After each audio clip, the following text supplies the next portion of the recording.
Today, we're diving into the pretty incredible story of Pakistani cricketer Sarfaraz Ahmed. It's a career filled with these massive highs, some really crushing lows, and now a reinvention that could seriously reshape the future of Pakistan cricket.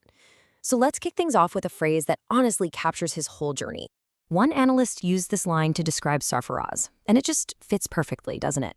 His entire career feels like it's been defined by having to navigate the super high-pressure, often chaotic world of international cricket, and somehow finding a way to win when it mattered most.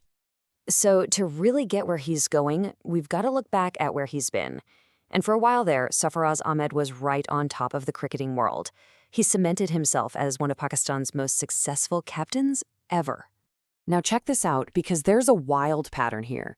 He is the only Pakistani captain to win major ICC world titles at both the under-19 and the senior levels. And who'd he beat in both of those massive finals? His arch-rivals, India. On top of that, he took Pakistan to #1 in the world in T20s, winning a world record 11 straight series. This wasn't just a good captain, this guy was a serial winner. He led Pakistan in 100 international matches. But his influence was so much bigger than just his own performance. During his time as captain, he was a huge mentor for that next generation of superstars. I'm talking about guys like Babar Azam, Shaheen Shah Afridi. They all grew into the match winners we know today, right under his leadership. He wasn't just winning games, he was building for the future. But in cricket, as we all know, your fortunes can turn on a dime. The same leader who brought home the biggest trophies suddenly found himself on the outside looking in, facing this really sharp and sudden professional setback. I mean, just look at this timeline. In 2017, he's lifting the Champions Trophy on top of the world. Fast forward to 2021, and he's been dropped from the white ball squads. And then, just a couple years later, he plays his final test match.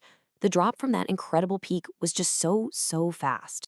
After he got dropped, he gave this incredibly honest quote. While the whole world was picking apart his career, Sarfaraz just kind of projected this sense of calm. Said he was just kicking back, watching TV dramas. It was a rare glimpse of the man behind the player, dealing with this huge disappointment with a very stoic public face. But here's the thing. Sarfaraz wasn't just watching dramas. Nope. He was getting ready for his next act.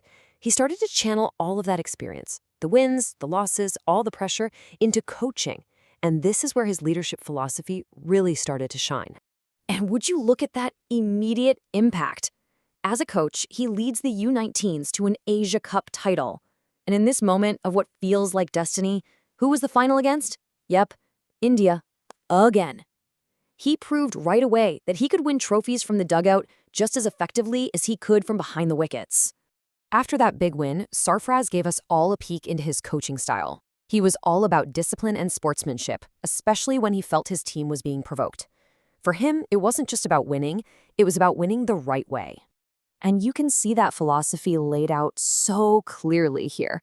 On the left, you've got his principles: respect, decency, sportsmanship. And on the right, you have his public criticism of the opposition, who he accused of unethical conduct. So the big point here is, he's not just teaching these kids cricket, he's trying to instill a very specific set of values in them.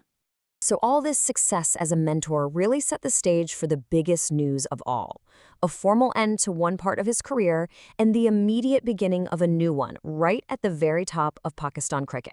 So in March 2026, he officially retired from playing. But according to sources inside the cricket board, this wasn't really an ending.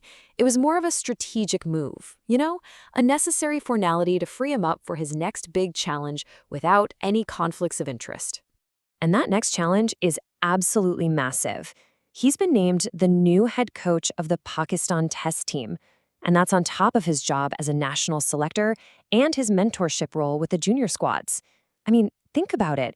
He is now one of the most powerful and influential people in the entire system. So what does this all mean? Well, analysts argue this isn't just about one guy. His appointment could be a massive turning point for Pakistan cricket, a long-term bet on stability over chaos.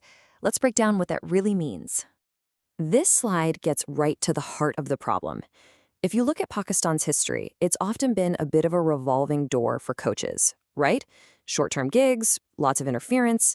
Now, You contrast that with India, which has really invested in long-term pathways for guys like Rahul Dravid, giving them structure, authority, and most importantly, time. And this is what that long-term pathway looks like. It's a deliberate, step-by-step process. You build your experience with the youth teams, then the A team, maybe you head up the national academy, and only then do you take over the senior team. It's about building a system, not just finding a quick fix. And if you look closely, Sarfaraz is already well on his way down this exact path. Which brings us to the fundamental question that all the analysts are asking. Is the Pakistan Cricket Board really ready to commit to this for the long haul? Are they going to give Sarfaraz the time and the security he needs to build something that lasts? Or are they just going to fall back into that old cycle of panic and short-term thinking the first time things get tough? And that's really what it all comes down to. This final quote just sums it up perfectly. Pakistan has had its moments of glory, for sure, and many of them were delivered by Sarfaraz himself.